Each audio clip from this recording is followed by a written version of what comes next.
Good morning, everybody. I'm David. I'm here to talk to you about PockitPay. I'm excited to have an opportunity to run through this with you. So, start out, how many of you have had friends or family that have had to punt medical care because of cost? It's a real problem in the US because the healthcare system is quite expensive, as we all know. Kaiser Family Foundation recently released some stats saying that 25% of people in the US are avoiding or delaying care because of cost. Now, I want to scope it down because I'm going to talk to you about the outpatient surgery center market. And some other interesting stats that just came out say that partial payments are on the rise by 15% year over year, and total payments are decreasing by almost 7%. So if you run a surgery center, you're having a lot more administrative friction trying to collect a certain portion of payments, the patient responsibility. So enter PockitPay.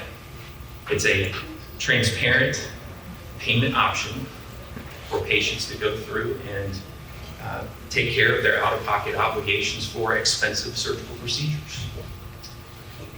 For patients, this is a installment loan option that's easy for them to apply for, and there are a number of results they get that they can choose from on their own terms.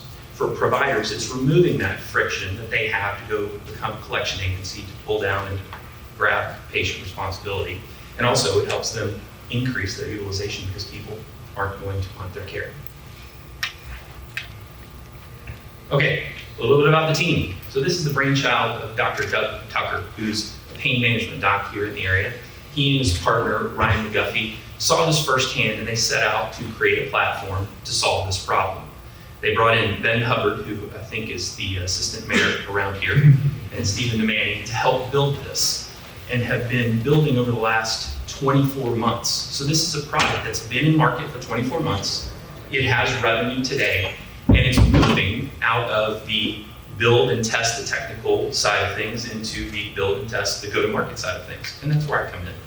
So while I'm new, I'm not new to the ASC space. I spent 10 years working in and around space, 6 years as a CEO of an EHR patient billing company that had clients everywhere from Boston to Alaska. So I'm very, very familiar with this space. Okay, so the solution is dead simple. PockitPay contracts with the ASC facility, and the ASC facility then can counsel their patients on what options they have. Should a patient decide that they want to go through the PockitPay platform, they simply go to the site, go through the underwriting process, and if approved, are ready to go for the procedure. Once that's done, PockitPay reimburses the providers and then services the loan. Now, the bigger opportunity here is that the outpatient surgery space definitely has tailwinds from post-COVID. There's a lot of flight to a safer setting with better outcomes. So it's quite a large market opportunity there just for the patient financial responsibility alone. If we look at just orthopedics, that's about 37% of the total patient responsibility just in one specialty. So that's where we're going to focus first. And then we're going to look at a 4-state area to start out to service, and that's Mississippi, Alabama, Louisiana, and Tennessee. PockitPay has been exclusively, until I think this week or next, in the state of Mississippi. So it's grown to about 20 different clients, 5 of which drive about 80% of the volume. And just last month, we have one individual that stepped up and has agreed in writing to buy $1 million worth of loans starting next year, $250,000 per quarter, which is huge, and we think that's just a starting point. I think it's important that this has grown without any sales and marketing. It's just been grinding feet on the street, which is impressive to get to a point now where it can actually go and expand. And there's some real results here. Last month was PockitPay's best month ever, $52,000 of loans originated. Over the life of the company, it's $400,000 of loans, half of which have been done in the last 6 months, and that $52,000 represents a total 13% of the total that's been done to date. You'll notice in October of 23, things dip off. So if you're eagle-eyed and you already spotted that, that's a concentration mix of customers, and it's a point in time where the team decided that they needed to go up market and look at claims that reimburse at a much higher rate, hence the surgery center market. And you can see some averages on the side there that exist today. Revenue model is very straightforward. For the providers, it's a merchant fee based on what is originated out of their facility. For patients, an APR that is going to adhere to all federal and state guidelines that today ranges from about 14 to 24%. And for people that are buying the loans, it's a straight 3% fee for PockitPay to service those loans. That is a milk jug. And that is not part of my presentation. So we'll go back. Copy that. We don't underwrite milk in this room. Maybe we should. Possibly, someone's selling you. So let's see, where do we go from here? Got 4 minutes left. Let me tell you about the market at large. So go to market from here.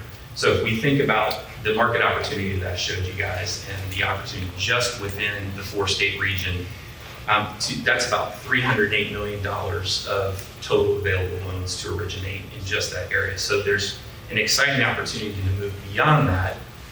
And if we are smart and are data-centric about how we go about this, we can take the successes of today and the expansion of the next 24 months and figure out hotspots across the US where it's going to be more cost-effective for us to actually go and put in our application. We want return on sales and marketing dollars. We don't want to just be blind and running around. So lots of rich data exists today. We're going to do a better job of getting that dialed in as we go.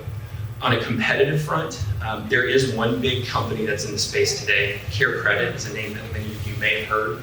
They're across the US. It's a revolving credit opportunity, hard credit pull.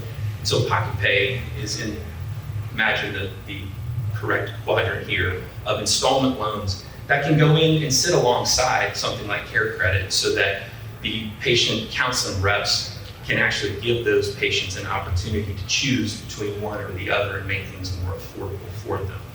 So I see an opportunity for us to embed in any surgery center that's using CareCredit and be an option, not a direct competitor of that. Today we are going to announce a $600,000 raise, $300 on a convertible note, $300 matched by the SSDCI program. We're going to use the funds for 3 specific things over the course of the next 24 months. Number 1, expansion. We're going to go find better sites and expand the platform. Number 2, we're going to put money into underwriting and do a better job of dialing in and getting better results out of that. And number 3, we're going to focus on becoming an originator. I talked about the $1 million of opportunity to paper up loans and sell them. I think that's a great starting point, but there's a lot more there to come. So we are ready to get started.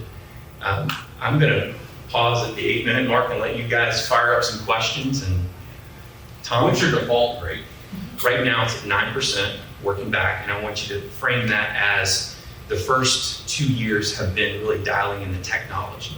So bringing through more opportunities to test has been the focus, and now it's time to start thinking about how to tighten that up and add more things in.